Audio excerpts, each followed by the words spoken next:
But yeah, anyways, like, there, anyone is coming?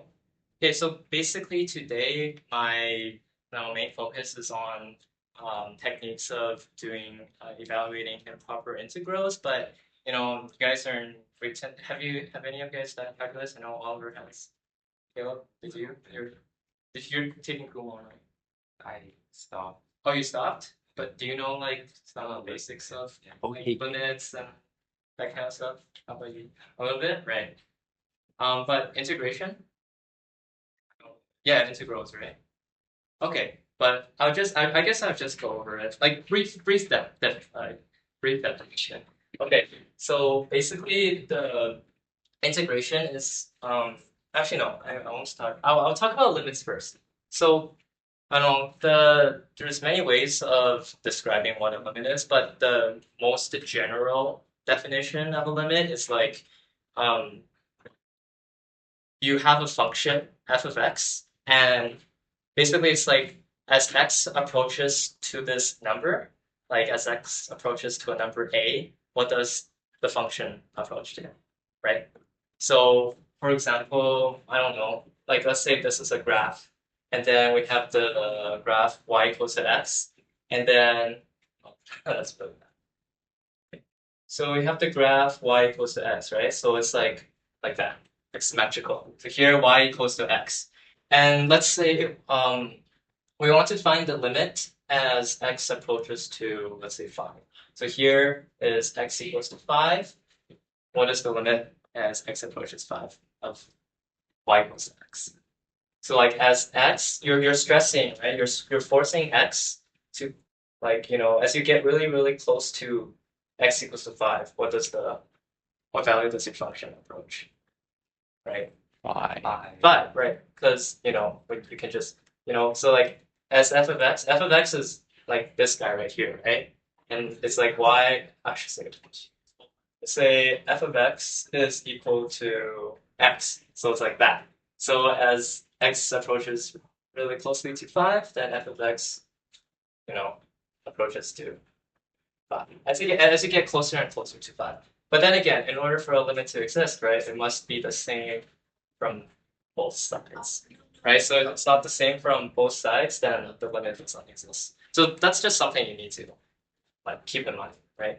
So this is like a very basic example, and then we denote that, we say lim, which is like limit, right? Lim as x approaches to some number a of f of x, right? So this is like as x approaches really, really closely to a, like value a, what does the function approach to, right? So what does y approach to as x approaches this number, right? It's like this is a very, very generic definition. So if we look at another example, kind of rushing through this, but it's actually a little long. So you have, but for example, if you have like what f of x equals to 1 over x, right? The graph looks something like that, right? Because you see right here, there's a vertical asymptote, and we know that there's a vertical asymptote here at x equals to 0, which is like the y-axis. It's because if you decide to put if you decide to substitute 0 here for x, you get 1 over 0, right? And does not exist, right? Like, well, what is 1 over 0? Don't know. So 0 times what number equals to 1? Right? Nothing. But what we can do is that we can say, how does the function behave as we approach really, really close to 0, right? Because we know that x can't equal to 0, right? Because that would be undefined. That's why there's a singularity here, right? The function is not defined at x equals to 0. But as we get really, really close to 0, right? How does f of x behave? Now you see, if we approach 0 here from the right side, right? So as we approach 0, x approaches 0 here from the right side, it, the y shoots up to positive infinity. The reason why is because x is becoming a very, very, very small positive number. Okay, so 1 divided by so your denominator is extremely small. So when you have a small denominator, that means and your numerator is just 1, that means your final output is going to be towards positive infinity. So we can write that as the limit as x approaches to 0 from, and this plus line, this plus line just means that you're approaching 0 from the right.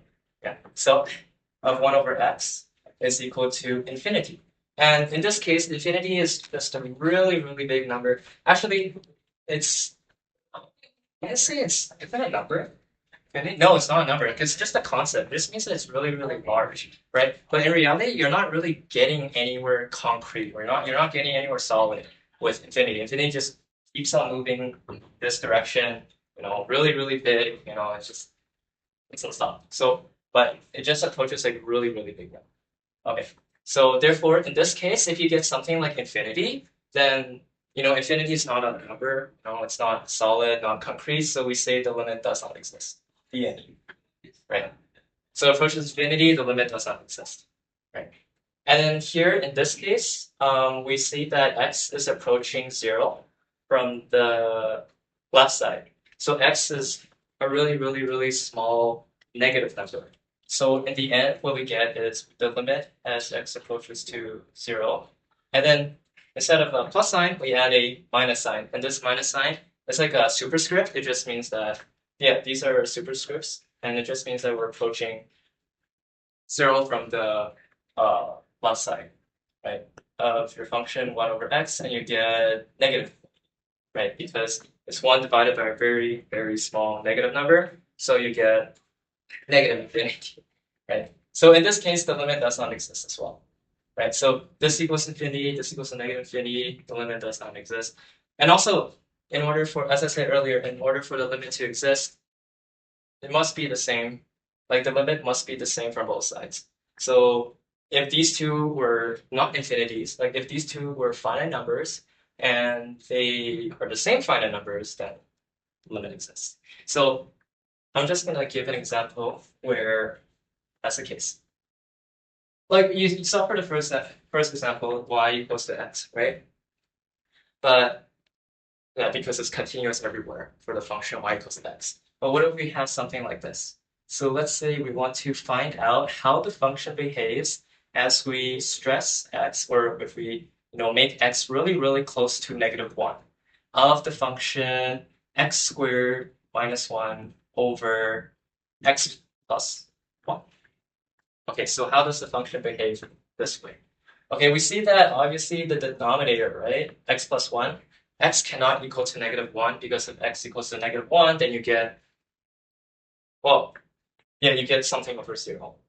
But generally, when you solve these kind of limit questions, like in Math 31, right, you begin studying calculus with learning about limits. So, if you want to find the limit of a function, what you want to do first off is to just sub in this value, as x approaches to whatever value into your function f of x, and see if it exists or if it doesn't exist, right? So in this case, if we try to sub in -1 into your function, which is x squared minus 1 over x plus 1, what do we get? 0 over 0. Okay, so what the heck is this? So 0 over 0 undefined? Well, it might be 1, but not necessarily. So in calc, we say that 0 over 0 is, it's still defined, but it's not defined 100%. This is called indeterminate. So this is called an indeterminate case, which means that you don't know what its value is, because the 0 times what equals to 0? Anything, right? Because I'll just say 0 times a equals 0. What is a? Yeah. Because like if you say 6 divided by 3 equals to 2, right? That should mean that 3 times 2 equals to 6. Okay, so same thing like this. So if you say 0 divided by 0 equals to a, then that means 0 times a equals to 0. But a is 1. A could be 0, right? A could be 1, pi. Could be I, right? So But and in here we're only working with reals, so A is just any number, right, in the set. Okay, because since we're just dealing with reals for now. So in this case, it's indeterminate because we're not getting a solid solution, but there are solutions. It's just that there's more than one solution. I guess that's one way I can describe indeterminate behavior. I mean, you'll see more indeterminate behaviors in Math Theory 1, but in Math Theory 1, you only deal with, I think, 0 over 0 and infinity divided by infinity. But in uni, you're going to see more stuff. But I'm not going to talk about that right now. But basically, 0 over 0, indeterminate. And yeah, you have to, on your exams, right, you have to write down indeterminate or else you lose marks. Right? Yeah, the scabbard is nodding her head. Okay, so after you get 0 over 0, what do you have to do? That means you have to do more work. Right? You have to do more work to see how the function behaves as x approaches -1. So how can we manipulate this like function so that it looks nice? Well, obviously, what we can see that the numerator is what? The difference of squares, right? So then we can rewrite this. Actually, so we can rewrite this as like the limit as x approaches to -1 of x minus 1 times x minus 1 plus 1. Okay, and then we can divide by this one.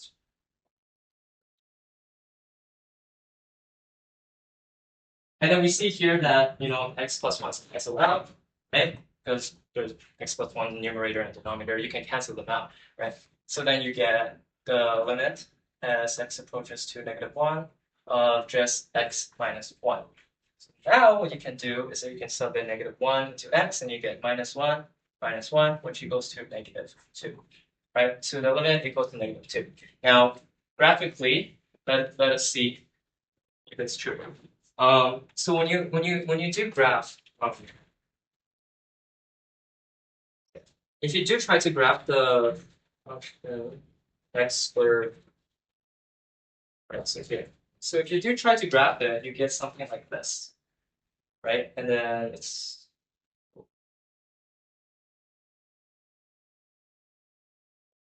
like that.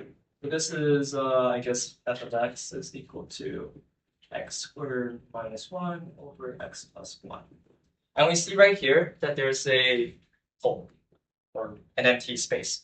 This means that at x equals to -1, at x equals to -1, this function is not defined, right? X cannot equal to -1. There's the point of singularity right here. However, we say that the limit as x approaches to -1. So here is x equals to -1, right? X equals to -1. So when we stress x to get closer and closer to -1, first from, let's say, the right side, right? Or the left side, I mean. What is, right? As x goes this way, f of x goes this way, right? And as x goes this way, f of x goes this way. So we see that the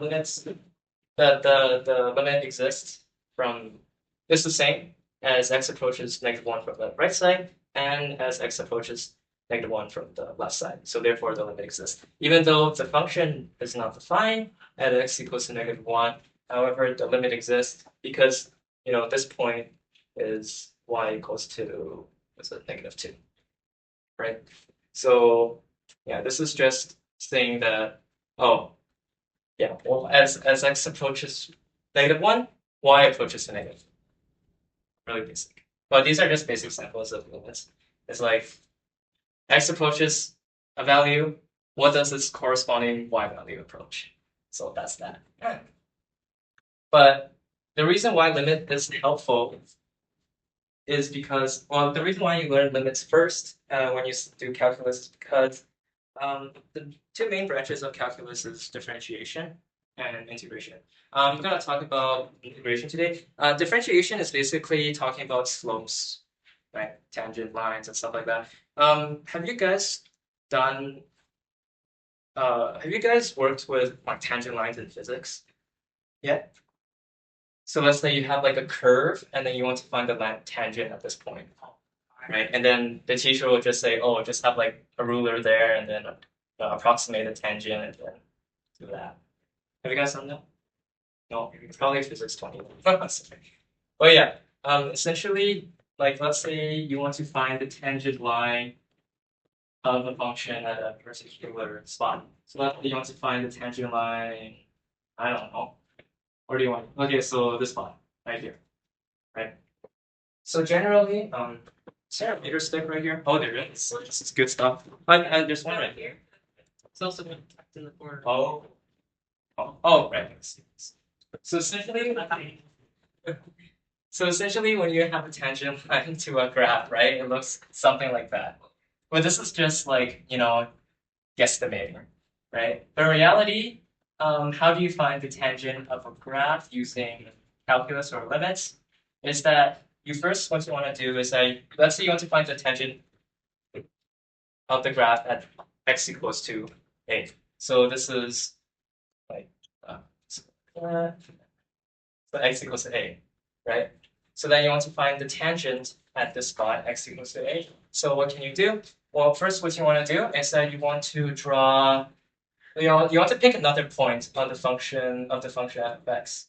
So this right here is f of a, like this point, like corresponds to f of a right here.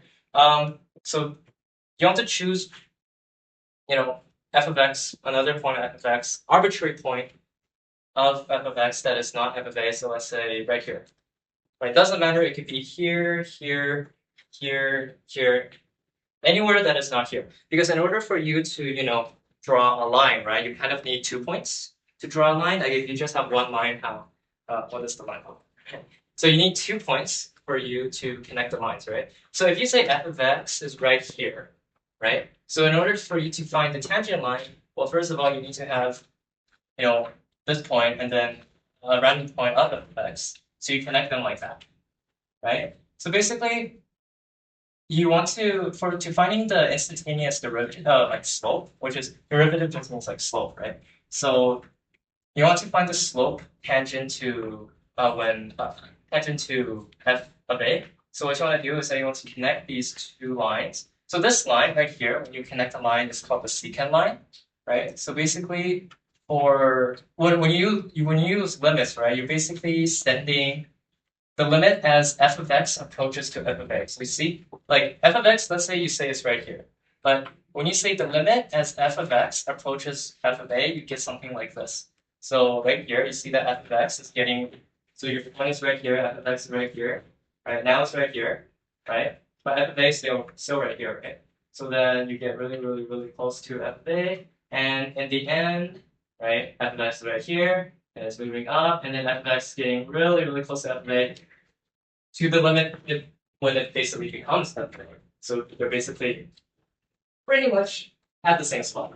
So that's what you can do to find the instantaneous slope of a function using limits. So that's like kind of like the idea behind how we find the instantaneous slope using limits. Oh, I'm gonna talk about right here is integrals. And integrals is so for derivatives you're finding slopes, right? Tangent lines of functions. For integrals or integration, you're finding the area under a curve. So one is finding slope, the other one is finding area under the graph. Okay. So and you see that it's really helpful in a lot of like science application like kinematics uses integrals a lot. But I'll do some examples later. So we can say that so let's say you have a function f of x that was something like this. So this is f of x. Okay, and we say that if f of x is continuous, right? It is continuous. You guys know what continuous means, right? Oh, so basically no breaks, no singularities, right? If f of x is continuous, continuous on a specific interval, like let's say on the closed interval a b. So what does that mean? So let's say we want to find the area under the curve of f of x from x equals to a to x equals to b. So this is like that. So basically, we want to find this area out. Okay, right? So how can we find that area? We use integrals. right? So now, in order for you to do the method I'm going to show you later, it has to follow the rule that the function needs to be continuous, in this interval, in this closed interval, including a and b. If it's not, right, if there's a break here, right, if it's discontinuous, if it's like that, then the formula it fails. So basically, what it is that so it can be expressed as so the area under the curve f of x from x equals to a to x equals to b is denoted as this thing. Have you seen this? Seen it before, right? For math. And so this is known as I guess, the integral sign, the definite integral from a to b, right? These are your bounds, right? So these are your bounds. So for your lower bound, like for a, you write it like the bottom, and then for your upper bound, for b, you write at the top. So you're taking the integral from x equals to a to x equals to b of f of x dx. Now in reality, this is called the integral. People call this the integral sign, but its real name is called the summa symbol. Is because summa means sum in Latin, and basically what it's saying is that what are we summing up? Well, we're summing up. Here's f of x, but what the heck is this dx, right? You guys haven't seen this dx before, but dx is called the differential, but in reality, it's a very, very, very, very small change in x. You know delta x, like change in x, right? Because so dx is basically a very infinitesimally small, like very, very, very small change in x. It's so small that it needs its own notation. That is dx. So basically, you can think of dx as a very, very small delta x. So how small is it? It's like the limit as x approaches to 0. Like it's so small that it's like infinitesimally small that it needs this is think of this as a really small change in x. I won't go any further than that. So basically, like the theory behind integration is that you're summing up. So we're talking about area, right? So because integrals evaluate area, and so f of x would be right here, right? So it's the height of the height, and then your dx would be your width. So small change in width like that. So this is the color. So this is your dx, right? So integrals basically the idea is that you're basically summing up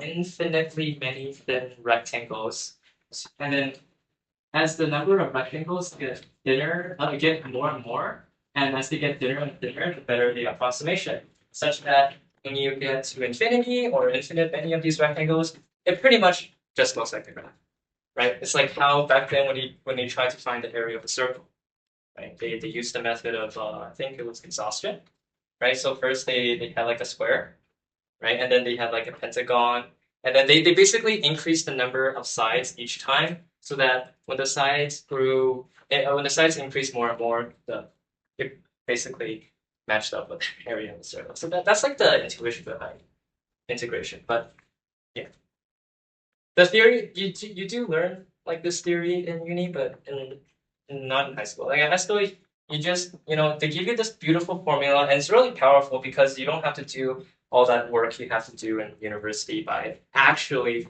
physically summing up rectangles, which is pretty laborious. But basically, what this is that okay, you want to find the area under the function f of x from a to b, and this is equal to another function, which is called denoted as capital F of x. And then I'll explain this to you in a sec. And then you do this bar thingy. But you could do a bar, or you could do like a closed square bracket. It's up to you. I usually just do bar because it's faster. Bar from A to B. And essentially what this is that this is equal to okay, I guess I'll stop here. So this capital F of x is known as like the antiderivative of lowercase of your function. Or the indefinite integral. But I won't talk too much about this. You can just treat capital F of x, this function. This is still a function. Like f of x, this is and capital F of x, they're both functions. But you can think of this as the function that models the area. You see, like f of x changes like that, right? And then your area changes like that, right? So you can think of this function as a function that models the area underneath your graph f of x. Okay. Um, so yeah, so this is a function, right? A function that models your area under the graph, and you're trying to evaluate it from A to B. So what you have to do, after you find out what this function is equal to, and you know your bounds, right? You know your bounds A and B, you can just say, oh, it equals to capital F of B minus capital F of A. That's it. Simply, that's how you compute the area under the graph of x from x equals to A to x equals to B. You first write this out, and this is equal to this function, right? Compute this function, and after you compute this function, plug in this function evaluated at B, and then you subtract it. You subtract from it the function of like this function evaluated at A. So yeah. And here I'm just gonna talk about basic examples. So we're basically just talking about the finding out what the integral is of for power functions only, because power functions are actually, I guess they're the easiest to integrate, and it's like the first things you whether it's derivatives or integrals, they're actually the first function that you learn how to differentiate and integrate. So for now, I'll just give you a formula. So in this case, if you want to find what the definite integral is under the graph, let's say, power function is x to the, so your base, so your base is a variable, your exponent is a number. So x to the n, right? So it could be x squared, x to the 1, x cubed, x to the 10, doesn't matter. It's just a function, right? So then if you want to evaluate the integral from a to b, right? So you have x to the n, you want to find the area. Yes, this formula, right, is equal to x to the n. So it's the same x, same n. But what you want to do is that you want to add 1 to the exponent, and then you want to divide it by that new exponent. And then you're evaluating it from a to b. And this is equal to b to the n plus 1 over n plus 1. And then you subtract from it a to the n plus 1 over n plus 1. And notice right here, n cannot equal to -1, right? So basically, right, what happens when n equals to -1? You get, so x to the -1 power is 1 over x, right? So what is the formula that models the area under this function, 1 over x? Well, it's actually, I won't be talking about it in this lecture, so I guess should I skip it? No, I shouldn't. But this is actually equal to something called the natural logarithm. You guys know what logarithms are? They're like the inverses of exponential. So like if you have like y equals to a to the x, right, then log base y of, no, not base y. Log base a of y is equal to x. Yeah, that took me a while there. Okay, so basically logarithms spit out the exponent value. But yeah, so it's called the natural logarithm, and actually I won't do this. So logarithm, but the base is a number called e. E is a transcendental number. Have you guys worked with e before? Or know what e is? It's like one of the transcendental numbers, similar to pi, right? It's irrational, it's transcendental of absolute value of x, right? And then when you go on learning about this kind of stuff, you see why, when this formula works for anything except for 1 equals to -1, right? When it does equals to -1, things get messy, and this is the thing you get. But I won't be talking about that because it's not enough time. But Now this is like the basic formula. So, quick example. So let's say if you want to find the area under the function, let's say f of x is equal to 5, right? So f of x equals to 5, what does it give us? It just gives us a straight line, like that, right? So here, it's just a straight line, and it's that, well, f of x equals to 5, like that.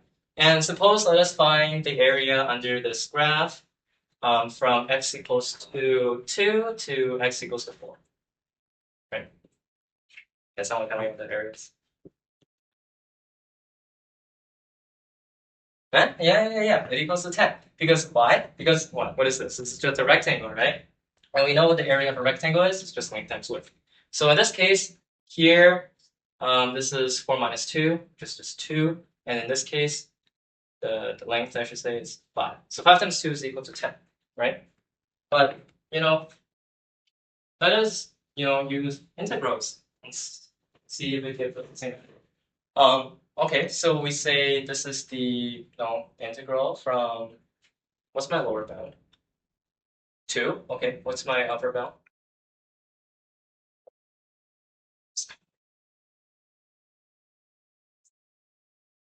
Five. Yeah, so 5, right? Yes. Okay, so using this formula, what can we do? We say, oh shoot, there's no x. Is there an x? Maybe there is an x. What is x? X raised to the power of what? 0, right? Because x to the power of 0, you should know in grade. You don't learn exponentials in grade 10, but I'm pretty sure you did learn in grade 9 that number to the power of 0 is equal to 0 in most cases. But yeah, in this case, in reality, it's x to the power of 0. So using this formula, we say, oh, also, this is a number 5, right? 5 is a constant. 5 is not a variable. Variable is x. Variables change. 5 does not change. 5 is always just 5. It's a constant number. So what we can do is that we can pull the 5 out of the integral, and we evaluate this, and then in the end, multiply 5 back in, or we can just leave it like this and evaluate it using this formula. So we can say this is equal to 5 times x, because this is a constant, right? Constant multiple of this guy. So we say this is 5 times x to the 0 plus 1 over 0 plus 1, evaluated from 2 to 4, which equals to, so in this case, 0 plus 1 is 1, and here's, right? So yeah, so this is just equal to 5x, right? 2 to 4. And this is equal to, using this formula, what is this term? Right?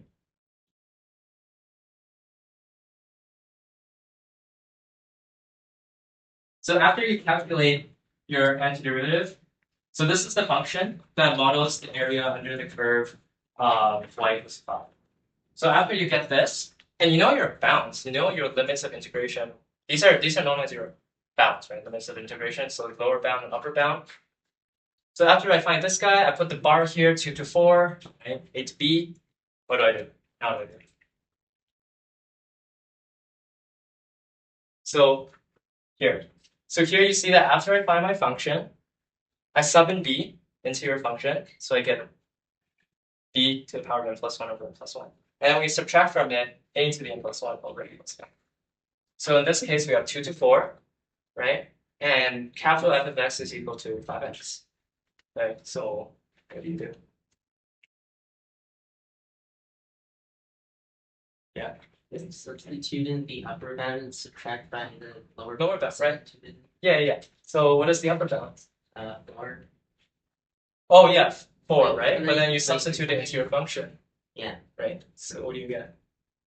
So you get so you're just substituting it in. So here's 5x, right? And then whenever you see an x, you just substitute x for 4, right? That's what this formula is trying to say. Okay, so you have 5 times 4, right? Which is basically this thing. And then what do you subtract from it? Substitute it. Yeah, which is 5 times 3. okay. And what does that equal to? 10. Right, okay, 10. And what do we say the area was equal to here? 2 times 5, which equals to 10. And hopefully it's n equals 10. Right? You do that like plus C thing? Oh no. Okay, you know about the plus C. Here we're talking about definite integral, so because yeah, let's not talk about the plus C for now. Okay. Talking about definite integrals, plus C does not exist. Even if you do include the plus C, in the end, when you do the formula, the C's go away to cancel out. So let's not talk about the plus C. But you're right. Yeah. Do you see what he means about them canceling out? If you have 20 plus C minus 10 plus 10 plus B. B. The C is C minus C. yeah, C is 0. And C is just a constant, but it could be it's like some number. It could be pi, it could be 3000. But in the end, the C's are the same C's, right? So when you subtract, the C's go. So anyways, this is a basic example. And let's try out another basic example. I think we can move on. How much time? Okay, fine. Okay, so kinematics, right? So let's say in I think science 10, right? You guys did kinematics before, right? You're not in science 10. You're in okay. But science 10, kinematics. Let's say we have a function of velocity with respect to time, like let's call it v of t. So velocity with respect to time, and that is modeled as 2t plus 1, and t obviously is what's time, right? T just stands for time. T is greater than. So when we graph it, it'll come like this. So something like that. Like that. Okay. So when t equals to 0, when time equals to 0, okay. Your velocity, your initial velocity is 1, right? Because 2 times 0 is 0. So here, my y-axis is v of t, which is velocity, which is meters per minute. Okay. So let's say I want to calculate the distance traveled. So right here, you see that the velocity is a linear, so that means your acceleration is constant, right? So because when you do acceleration, it's going to be because acceleration is just the slope of the velocity graph, and you see here that the slope of this graph is constant. It's just 2, right? So your slope is 2, so the acceleration is going to be like that. Right, it's a horizontal line, so that means acceleration is constant. So let us calculate the distance traveled at a constant acceleration between time equals to 0 to time equals to 2. Right. I'm pretty sure you have a question like this. A question like this before. So here's t equals 0, and here's t equals to 2, right? So we know the formula, velocity is equal to distance divided by time, right? Meters per second, distance divided by time. So in order for us to find distance, we do velocity times time is equal to distance, right? So in this case, we have velocity here, and we have time here. It's really easy to calculate the distance. You just find the area of this, right? So what is the area of this shape? So right here, this guy is 1. And right here, this guy is 5. Well, you can do one of two things. You can either use the trapezoid formula, or you can see that this is actually a combination. This total area is a combination of a triangle and a rectangle. Up to you. Doesn't matter what you do. Guess I'll use the trapezoid formula for now. It's like, was it A plus B divided by 2 times your height? So it's like 1 plus 5, right? Divided by 2. I'm kind of looking at it in this direction. Yeah? So your height is equal to 2. Okay. And then we see here that the 2's cancel out. 1 plus 5 is equal to 6. So the distance traveled in the first 2 seconds is 6 meters. Okay, but so that's using geometry. Okay, basic geometry that you learn in elementary. But try using integrals. See what you get. So we take the integral, right, from 0 to 2 of your function. In this case, your function is 2t plus 1, right? But you have to know, it's not dx anymore because we're in the t world, we're not in the x world, right? Your variable is not that, right? So it's dt, right? This bracket, so it's group, right? And what do you get? Oh, also when you take the sum of two integrals, sum or difference of two functions like this, you can either take them separately or combine them together. So here's what I mean. I'll just do this really quickly. So if you're taking the integral of two functions that are being added or subtracted from each other, this is equal to the integral of one of them, right? And then you add or subtract. It's just a property of integration. It's a really basic property. So in reality, what you can do is that you could split these apart. So you can say this is the integral of 2t plus the integral of 1. But in this case, because why not just combine them together? Because you could do that, right? It depends. Like sometimes evaluating them at the same time is good, or evaluating them differently is good. Depends on the situation. In this case, you could say that f of x is equal to 2t. Sorry, not f of x. G of f of t is equal to 2t, and g of t is equal to 1. But I could just say f of t is this entire function. So when I evaluate this guy, what do we get? So we start with this guy first. So using, I guess, the formula, what is the antiderivative squared, right? Because it's actually 2, right? This is t 1 to the power of 1, right? But then you add 1 and then you divide it by that new exponent. So this is 1 plus 1 is 2, right? 2's cancel out. So you get t squared. Okay. And then you add it to, right? So you add it to t, evaluate from 0 to 2, right? So what goes in first part? So I'll just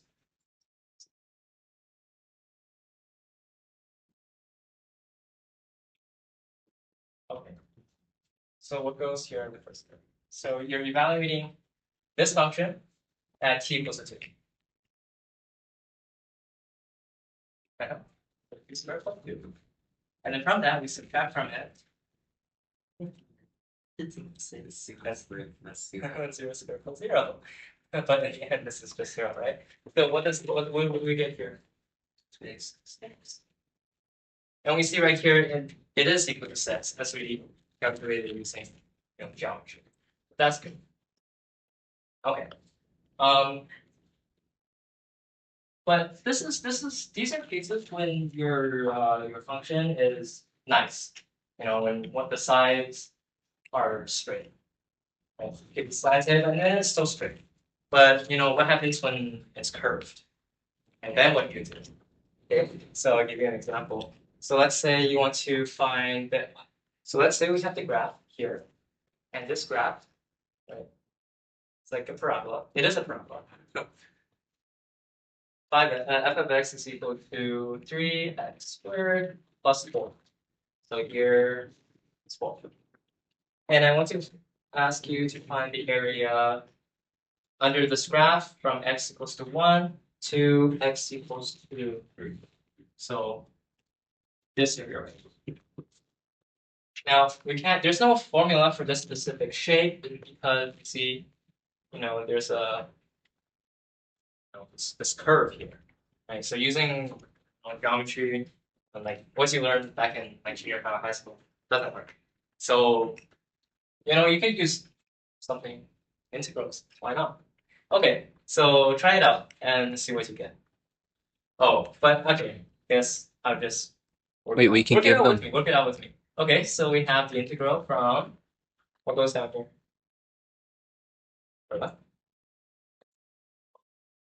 So what's my lower bound? 1. What's my upper bound? We're calculating the area under the graph from x equals 1 to x equals 3. That's equals to 3, right? So what's my upper bound? 3. What's my function? What's my function? 3x squared plus 4. Okay. And what function does it spit out? 4x cubed plus 4x. Very nice. And bar 1, 2, 3. Okay. So now do this. What do you get? 27. Okay. Plus. Oh. Wait, what's that? Oh, 4. 12. Okay. Minus. Minus. Wait, is that your biggest thing? Oh, it's 1. Okay. 1 plus 4 times 1. Pardon? Yeah. Well, yeah. 1 plus 4 times 1. Yeah, but you didn't do it here. That's the 16. So what do you got? Quick math. Yes.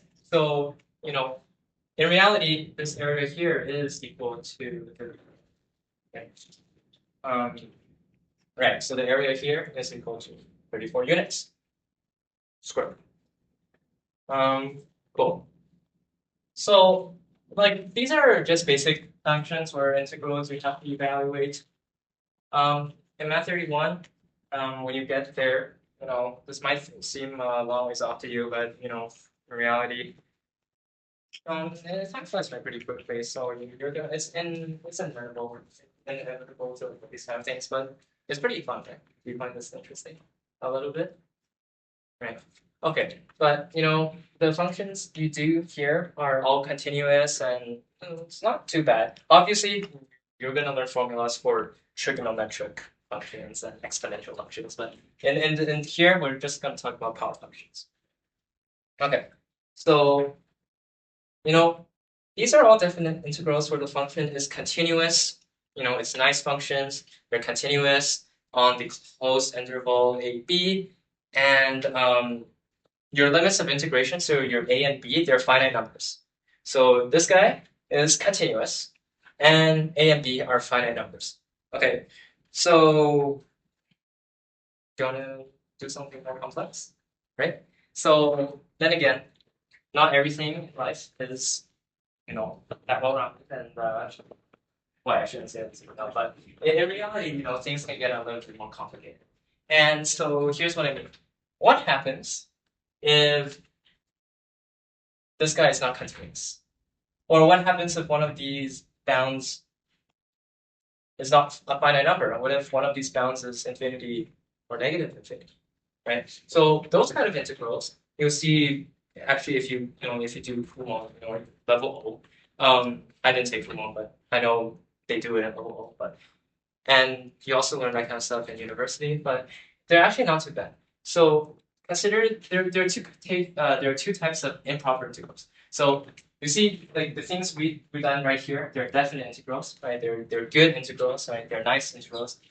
But if it's not there, if they're not good, I guess improper integrals. So there are two types of improper integral. The first type is where at least one of your limits of integration, a and b, is not finite, so they're infinity. So here's what I mean. So your first type, you could say, let's say you're you're trying to find the area under the function from negative infinity to b, or you're trying to so from negative infinity all the way to b. You have to find out all of that area, or from a to infinity, or from, I guess, negative infinity to infinity. So basically, you're trying to find out all of that area underneath. For this case, you're trying to find out all of that area under the graph at the back. And do you guys know convergent or divergent?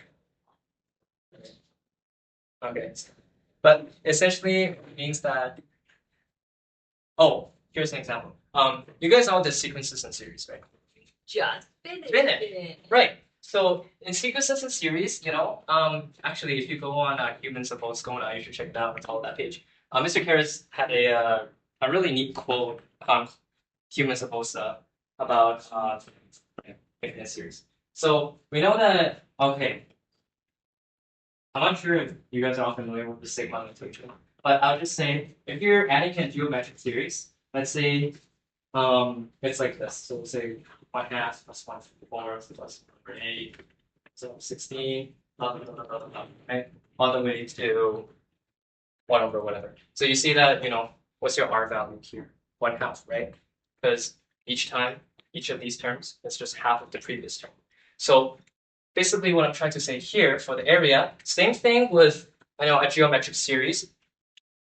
When you're, like, let's say your R is, right, then it approaches a number. So even though you're adding up an infinite, number of terms, it doesn't go to infinity, right?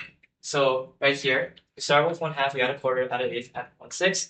In the end, it should equal to 1, right? So, there's kind of this, misconception that, oh, you're adding up an infinite number of terms. In the end, it should be infinity because, keep on adding, keep on adding, keep on adding, doesn't stop. But no, it should stop somewhere. And we say that the value that it adds up to, it converges to this value. So converging, in the end, it comes to this value, right? Diverging, that just means that it doesn't converge to a value, it diverges, right? So it just keeps on going, spreading out outwards, right? So you're not getting anywhere solid. So same thing with areas, and in this case with vertical and horizontal asymptotes, like that, depending on how fast your function decreases, this area may or may not diverge, or converge. But I'll give you an example. So here's the first example, a first type of improper integral, I call it type 1. And then the second type of improper integral is your bounds, right? Your a and b, they're finite numbers, right? So here you will see that this is not finite, this is infinity, infinity, infinity.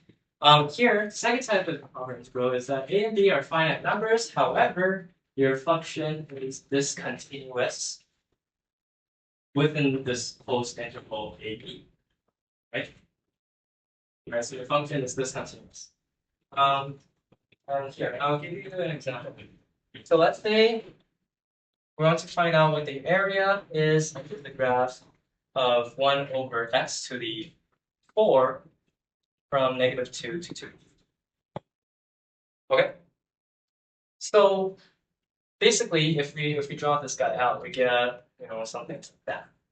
F of x is always positive because x is before to even power or exponent, it's always going to be positive. So f of x is positive. However, there is a point of discontinuity at x equals to 0 because if you put 0 here, you get 1 over 0, not defined. So that's why we have a vertical asymptote. So in this case, you see that I'm trying to find the area under the curve from -2 to 2. -2 to 2, like that. So we want to find out what this area is, right? Okay, so we see right here that this was pretty bad because this is not continuous, right? There's a break right here. So if we do try to use this formula, we're gonna get a wrong answer. So if we let's try using this. Let's try using this formula and see what we get. So this, 1 over x to the 4 is the same thing as x to the -4, right? So this is the same thing as we're trying to find the area under x to the -4 from -2 to 2. Okay, so if we want to use this formula, we say this is equal to x to the -4 plus 1, which is -3, and then we divide it by -3. And then we're evaluating it from -2 to 2, and then this is what? -1 over 3x cubed from -2 to 2. And plugging in, using this formula, plug in numbers, what do we get? We get -1 over 2 cubed, 8 times 3, 24. Minus negative, so minus is plus what? So plus 1 over -2 cubed, which is -8 times 3, which is -24. Okay, so you get -1 over 24 plus -1 over 24, that's equal to -1 over 12. That's absurd. This area is, forgot to mention. Integrals, they give you areas, but they also have direction. So if your thing is above the x-axis, then you're gonna get a positive number. If your thing is below the x-axis, then you're gonna get a negative number. Okay. In this case, right?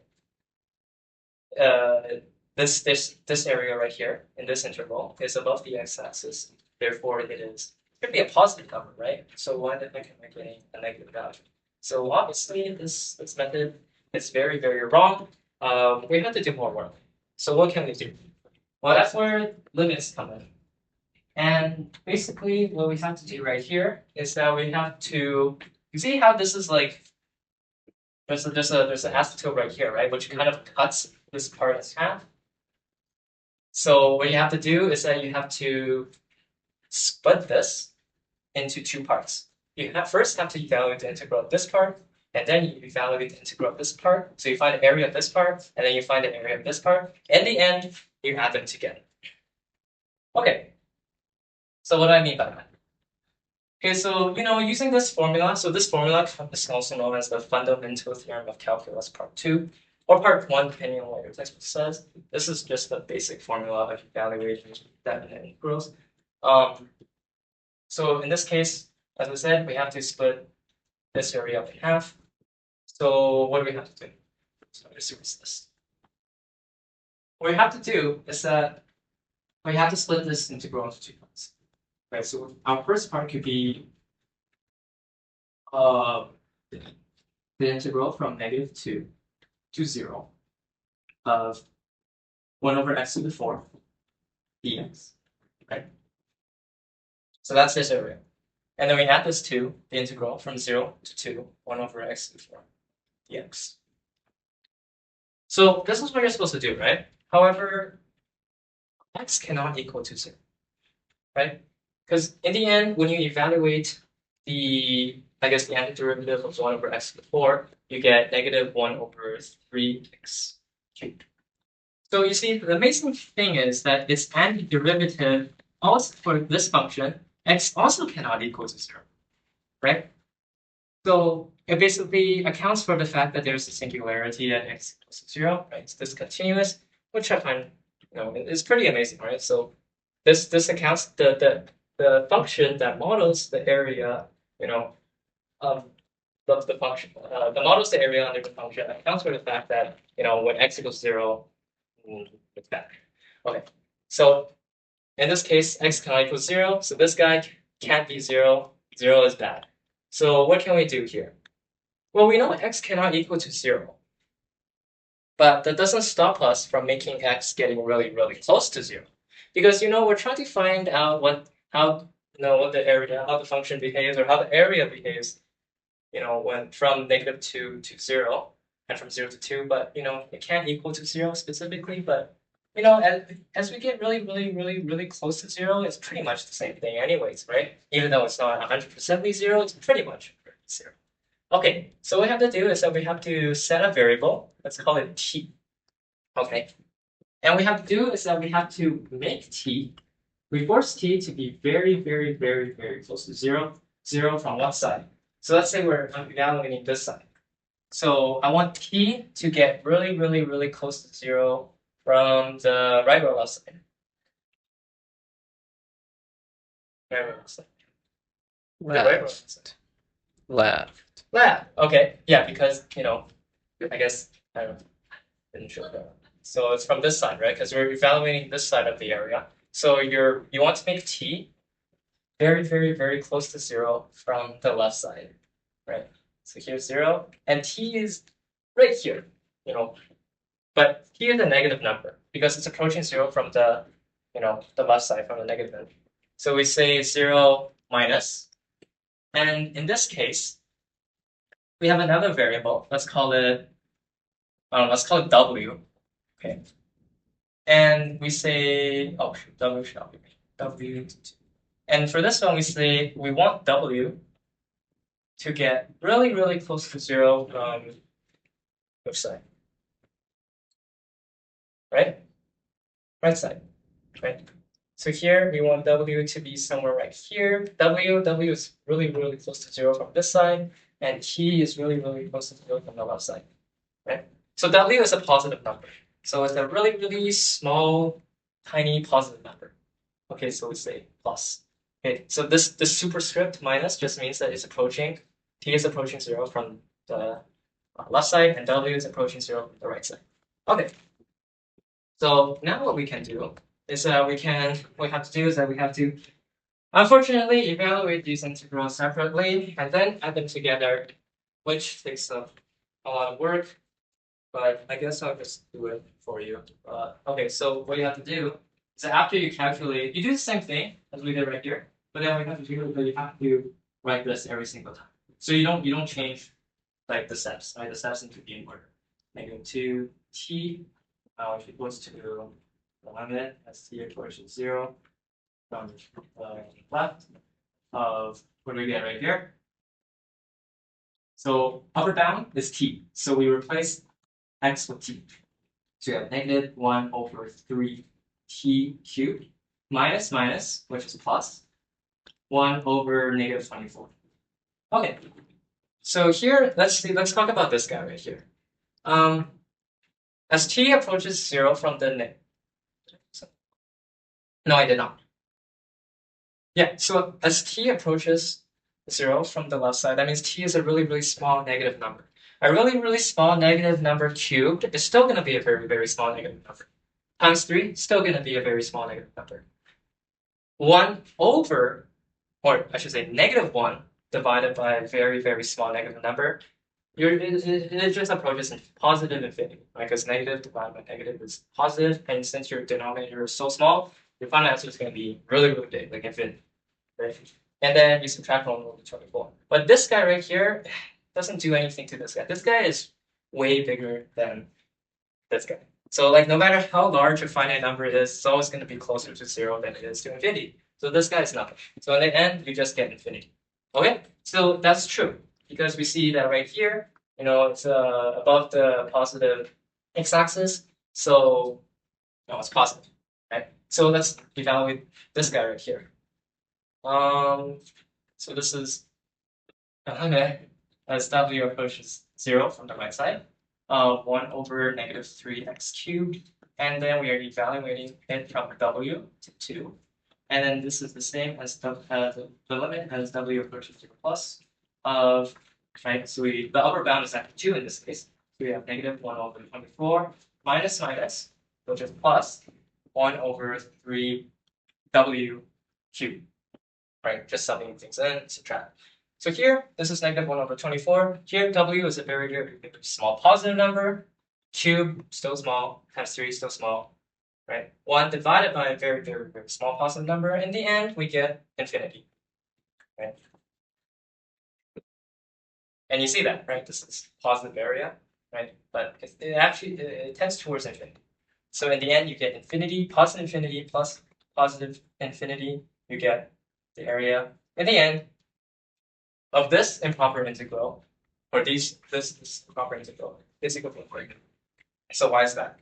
See, you're like, you see this function, in the end, it's gonna approach the vertical asymptote, right? So shouldn't it, in the end, when you get way up, like when x approaches 0, right? This y, it should, as it approaches the vertical asymptote, like shouldn't it close up?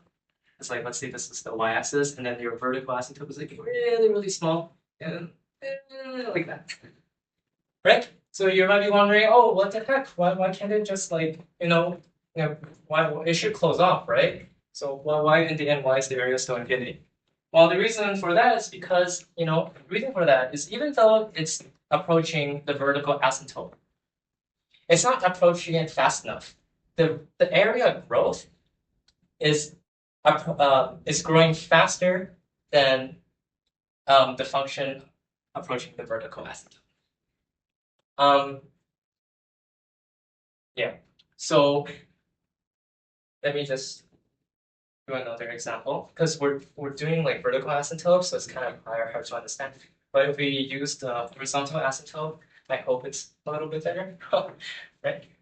Okay, so let's do an improper integral of type 1. Okay, so type 1 says that at least one of your bounds is not finite, which means that one of them is towards positive infinity or infinity. So let's have a graph right here. And we say this graph is f of x is equal to 1 over the square root of x. Okay, so this is what it looks like.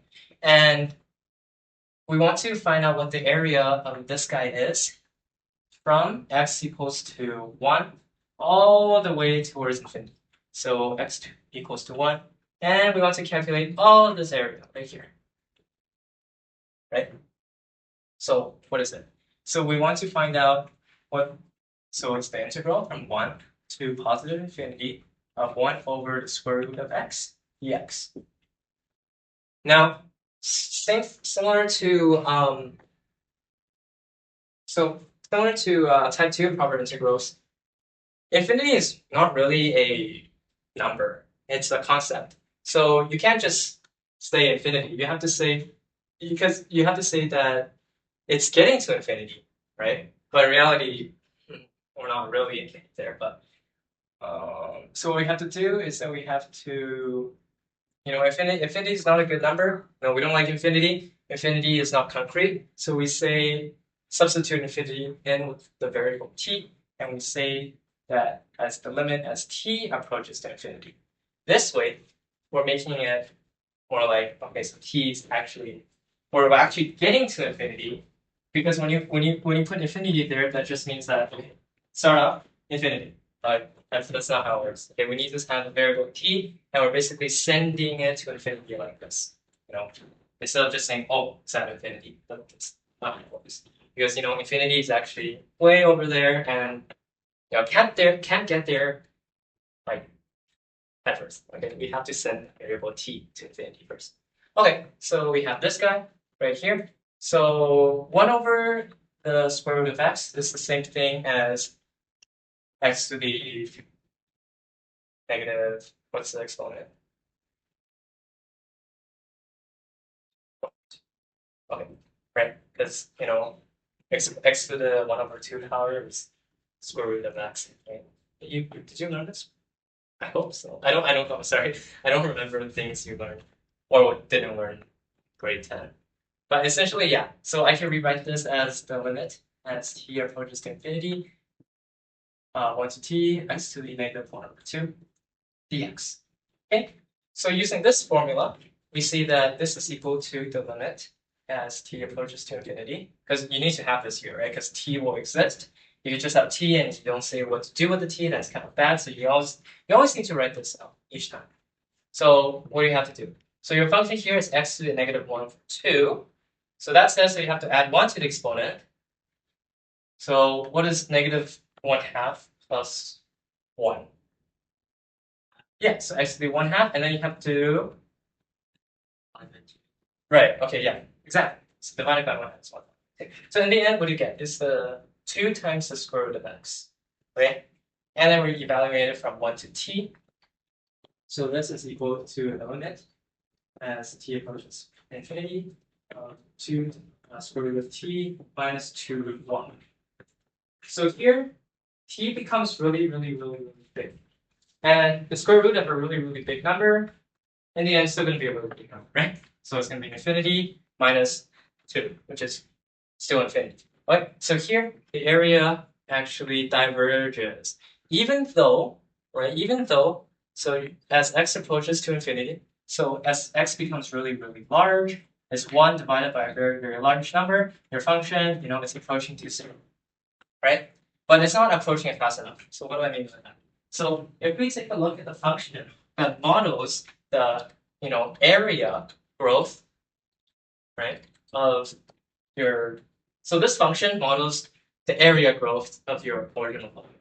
So if we plot 2 root x, it looks something like that, right? So as we can see right here, even though your function is decreasing, the function that models the change in your area is actually increasing. So because as x becomes really, really large, square root of a large number is still going to be really large, multiplied by 2 is going to be very large. So then you see that it actually diverges off to infinity, right? So that's pretty neat. Sometimes I actually didn't quite understand this at first. Even now, to be honest, it's pretty interesting to look at it. I'm like, oh, it's getting smaller and smaller and smaller. Why is it diverging? Right? Yeah. Okay. So that's just one example. So where the function that models the the area growth is actually increasing. Okay. But there are cases. Okay, almost done here. See that you guys are all tired here. It's Friday afternoon, so bear with me. Okay, but in some cases we have, let's say, you know, 1 over x squared from 1 to 2. So when you run that function out, it looks something like this. Similar shape, right? Because when x becomes really, really large, the horizontal asymptote 1 divided by a really large number, pretty much 0, right? So big. So let's get a look. Approach this horizontal asymptote. So here x equals to 1. I want to find out what this area is. Okay. So once again, we don't like infinity. We want to send a variable towards infinity. So we say the limit as the variable t approaches to infinity plus infinity.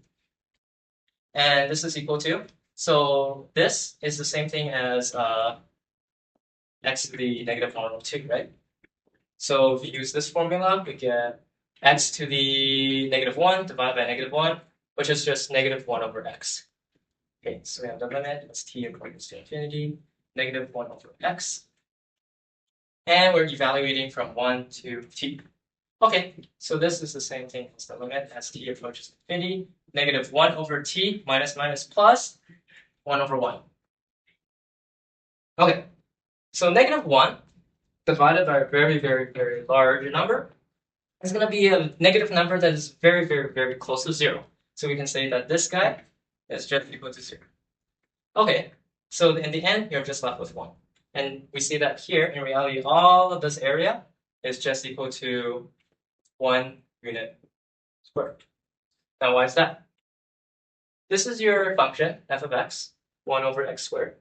But the function that models its, change in area is negative 1 over x. Okay. So negative 1 over x, what does it look like? Does someone tell me? Because 1 over x is like that, right? So negative. Just flip like it around. That, so is it like this? Yeah. So something like that. So we see right here, as x approaches to infinity, right? This area is actually becoming very, very small. So the function that models this area is approaching 0. Here, yeah, it's approaching 0. Whereas the other one, like this 2 square root of x, that guy is approaching to infinity. Whereas in this case, negative 1 over x, looking at the positive side on the interval 1 to infinity, this guy is actually decreasing. It's dropping, getting closer and closer and closer to 0. Okay, which is so this function models how this area will change. Okay, so yeah, and in both cases, 1 over x squared and 1 over square root of x, they both of those functions approach the horizontal asymptote. It's just that one function approaches it faster than one function approaches the horizontal asymptote faster. Like I just said, like it approaches faster, and that's why the area the function that models this area is actually going towards 0. Whereas the other one, it's approaching the horizontal asymptote, but when you plot it on decimals, you see that there's actually a large gap. It's approaching the horizontal asymptote, but very, very slow. So slow, in fact, that it's in reality the area is actually just increasing because it's approaching the horizontal very, very slowly. So that's that. Okay. So yeah, I guess in calculus you talk about a lot of things that converge or diverge. So when you do things, send things off to infinity, does it in the end give you a finite number, or in the end is it just infinity? Okay. How much time do we have left? It's 5 o'clock. I have to leave at 25. I'm not sure when you guys have to leave. We can do it. Okay. Now here's the thing. Let's get on to the main point. So are you kind of comfortable with improper integrals? Right, you're taking limits. Right, improper integrals are improper. That's why you have to take limits because if you use the boundaries they give you, it's not good because function behaves pretty badly. Okay, So I want you to consider this case. So what if you want to calculate the integral from -1 to 1, 1 over x cubed dx. Okay, so now alright, so 1 over x cubed, if you graph it, it looks something like this, right? And you're evaluating from -1 to 1. So here is -1, here is 1. So you're taking all of this area. Now, however, as we've seen before, x cannot equal to 0. So that's why there is a vertical asymptote right here at x equals to 0. Right? And what we can do, okay, so how does this behave? So we can take the limit as x approaches to 0 from the negative side of 1 over x cubed. A very, very small negative number cubed is still going to be a very, very small negative number. 1 divided by a very small negative number is going to be negative infinity. So that's why, in the end, this goes down like that. And as we take the limit as x approaches to 0 from the positive direction, we say 1 divided by a very small positive number is just a very, very big positive number, which is infinity. That's why it goes up like that, shoots up like that. So right here, we see that this is an improper integral of type 1, or sorry, type 2, because, even though these guys are finite, it's discontinuous in this interval, right? X cannot equal to 0. Right? So, as always, let's, break this integral down into two pieces, one piece right here, and one piece right here. So we say that this is equal to the limit as t approaches to 0 from the negative side. So I say t is right here, t is right here. We're making this t, go very, very, very close to 0, okay, from the left side. So -1 to t of 1 over x cubed dx. And then we add that to another variable, w, right? So w is right here, and we're, stressing w to send its way towards 0 from the positive side. So the limit as w approaches 0 from the positive direction from w is right here, so the lower bound is w to 1. 1. Okay. So in the end, if we just evaluate this, what do we get? We get the limit as t approaches to 0 minus. So, I can write this as x to the -3, right? So someone tell me what the antitude of x to the -3 is. Saying this about x to the -2 divided by -2. Right. So x to the -2 divided by -2, which is the same thing as -1 over 2x squared. Okay. So it's 1 over so -1 over 2x squared, evaluating it from -1 to t. Now, yeah, I'm getting this. Miss Gallagher, externalizing. Yeah. Thank you. It's going to be the More lively this way. Okay. So, plug in your values. You get the limit as t approaches 0 minus -1 over 2t squared minus, which is plus 1 over 2 times -1 squared, which is just 2. Okay. 0 is a very, very small negative number. Right, this is why the direction matters. Where which direction t is approaching 0 from. So here t is approaching 0 from the left side, so that's what's a very, very small negative number. But it's squared, so negative squared is positive. 2 times positive is still positive, but still a very small positive number. When 1 divided by a very small positive number is positive infinity, but here it's negative, right? So it's -1 divided by a very small positive number, which just gives you negative infinity. And plus 1/2, the 1/2. And we see it's true, right? This guy right here is below the x-axis, and that's why the area is negative infinity. So here, let's do the same thing. We say w, the limit is w equal to 0. I'll just do -1 over 2 plus 1 over 2w squared, which is equal to 1 divided by a very small. So what goes here? 1 divided. So it's -1/2 plus 1 divided by a very small positive. So infinity, positive infinity, 5. Yeah, it's positive infinity, right? Because this 1/2 doesn't do anything, and 1 divided by a very, very small positive number is going to be very, very big because infinity. So let's add these together. What do we get? Yeah, infinity minus infinity.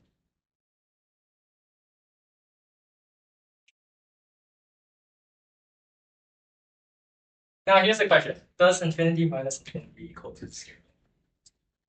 Infinity plus infinity, since all of these guys are these two, from the example I showed you earlier, infinity plus infinity is always going to be plus infinity because very big positive number divided by a very plus a very big positive number is still going to be a very big positive number. However, here we have infinity minus infinity. In calc, this is the same situation as 0 over 0 and I guess infinity over infinity, but I only talk to you about 0 over 0. This infinity minus infinity, when you see this, after evaluating your limits, this is also an indeterminate situation. Why is that? So let us consider a basic example. Let us find out what the limit as x approaches to positive infinity is as of x squared minus x. Okay, so as I said earlier, we want to plug infinity on. Yeah, in this case, you can just plug infinity into that. So you get infinity squared, which is just infinity minus x, minus infinity minus infinity. Okay, so does it equal to 0, or does it equal to 5, or does it equal to infinity? What is it equal to? Okay, so what can we do right here? Well, obviously, let's plug in some numbers. So when x equals to 1, you get 1 minus 1, which equals to 0. Just plug in values. As x equals to 10, we get 100 minus 10, which equals to 90. And as x equals to 100, we get 10,000 minus 100, right, which equals to 9,090. So we see that this is increasing each time. As x becomes really, really large, your final answer is going to be really, really, really large. A bunch. It's going to be really large. So in the end, this is actually equal to infinity. Why? Because obviously, we see that x squared is going to grow faster than x. So even though both of these, x squared and x approaches infinity, we see that one infinity, is bigger than the other. Right? So, however, another way where we can show that this is actually equal to infinity without, plugging in numbers, right? Because we actually have to show some work. But sometimes, doing things by inspection is not enough. So what can we do with this? We can factor x out. So we get x minus. Okay, so we plug infinity in here into x. We get infinity, and then we times infinity minus 1, which is infinity. Positive large number times a positive large number is still a positive large. So, but this is just like another way to do it. So here we get infinity minus infinity situation. In normal calculus 2 class, if you're taking engineering or if you want to do general science in the future, basically the standard method of evaluating improper integrals is that you have to split it up into 2 parts, evaluate them separately, and then you add them together. So, in the standard class, the standard method, if one of these guys is equal to infinity, it doesn't matter if the other guy is negative infinity or if it's a finite number. If you get this guy as negative infinity, then you just say the area diverges. So it's from -1 to 1, right? This guy, evaluate it first, you get negative infinity, say it diverges, done. We'll move on to the next question. You only have 90 minutes to write your midterm exam.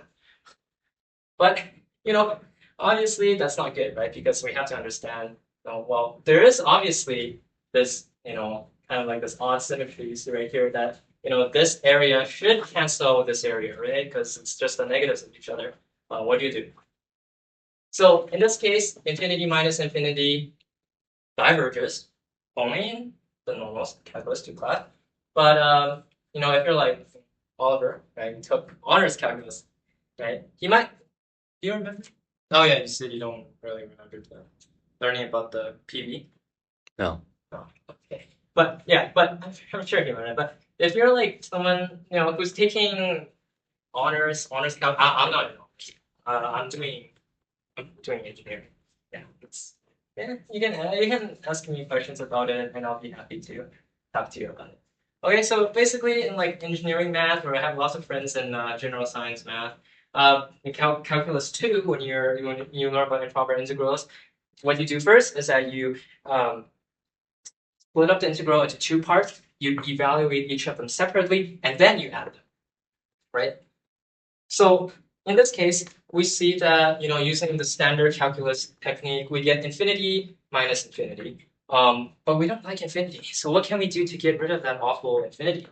Well, there's something, if you're wondering the same thing, there's a mathematician called Cauchy. I'm not sure if you guys know him, but he's a mathematician, and he came up with this thing called the Cauchy principal value.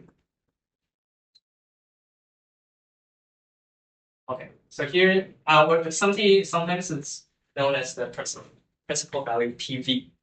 Okay, so what is it saying right here? So let us consider the case again, right? The integral from -1 to 1 of 1 over x cubed. We have that.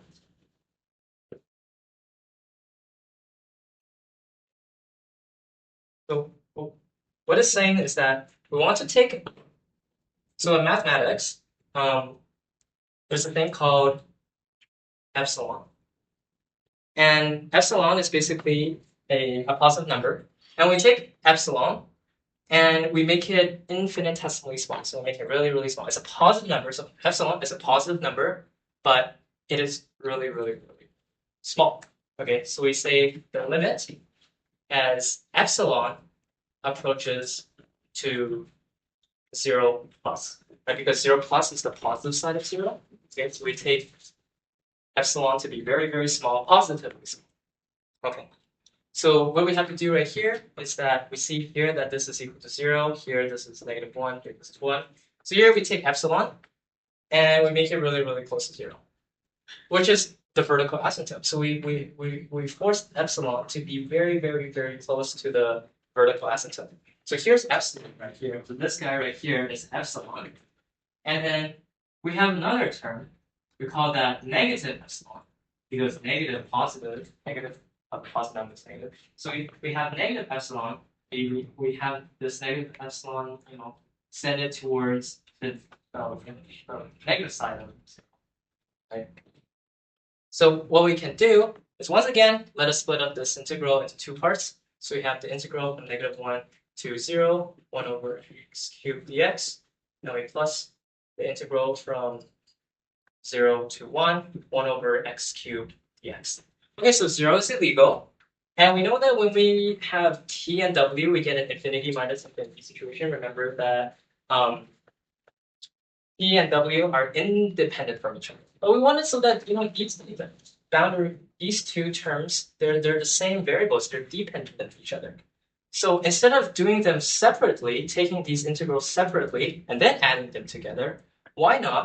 Let's first evaluate them together and then we take the limit.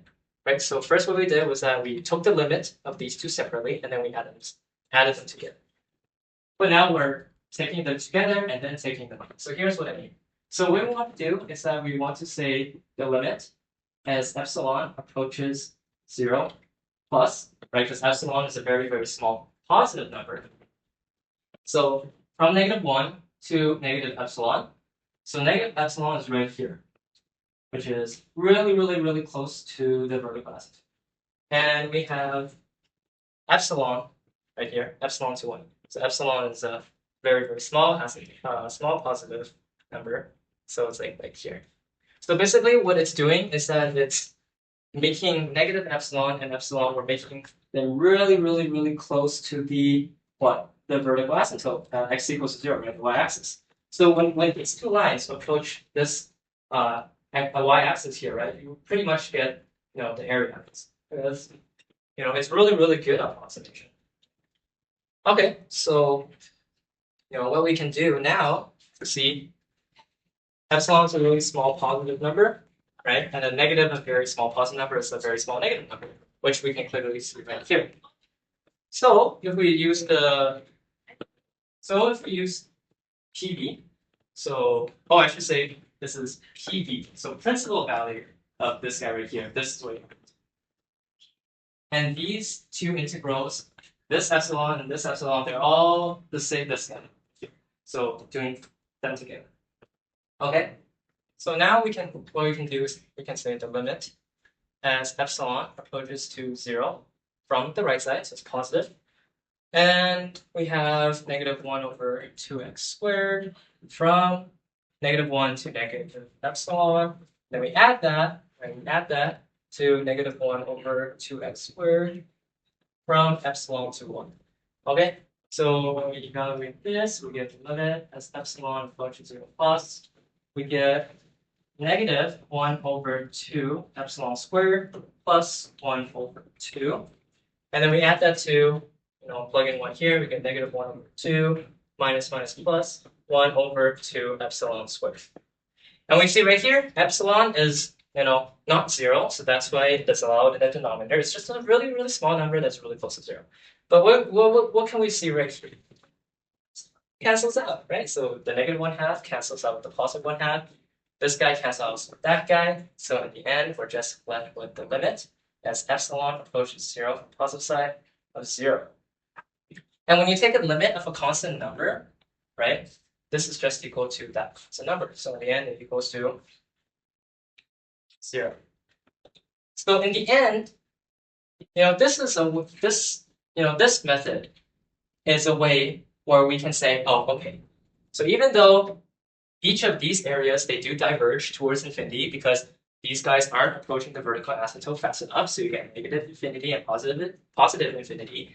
And we can't just say, oh, by inspection, these two are symmetrical or always negatively symmetrical to each other. They can cancel out together. So, when you use the standard technique, when you say negative infinity minus infinity, you just say that diverges, move on to the next question.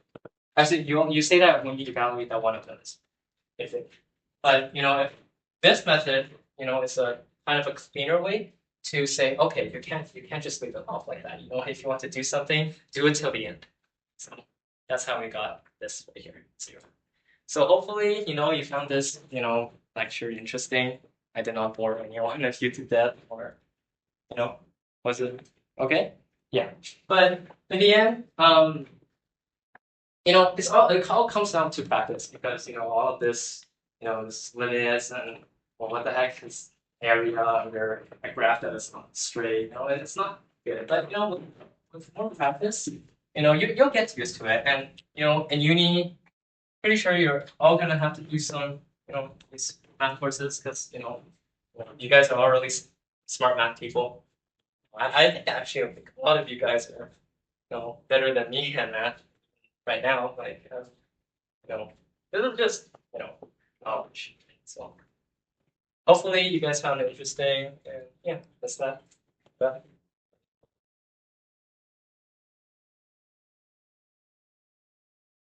Okay, so I guess that's it. Oh, by the way, you guys want to do something for Pi Day? Good job, Michael. But that was thanks for coming. Thanks for No problem.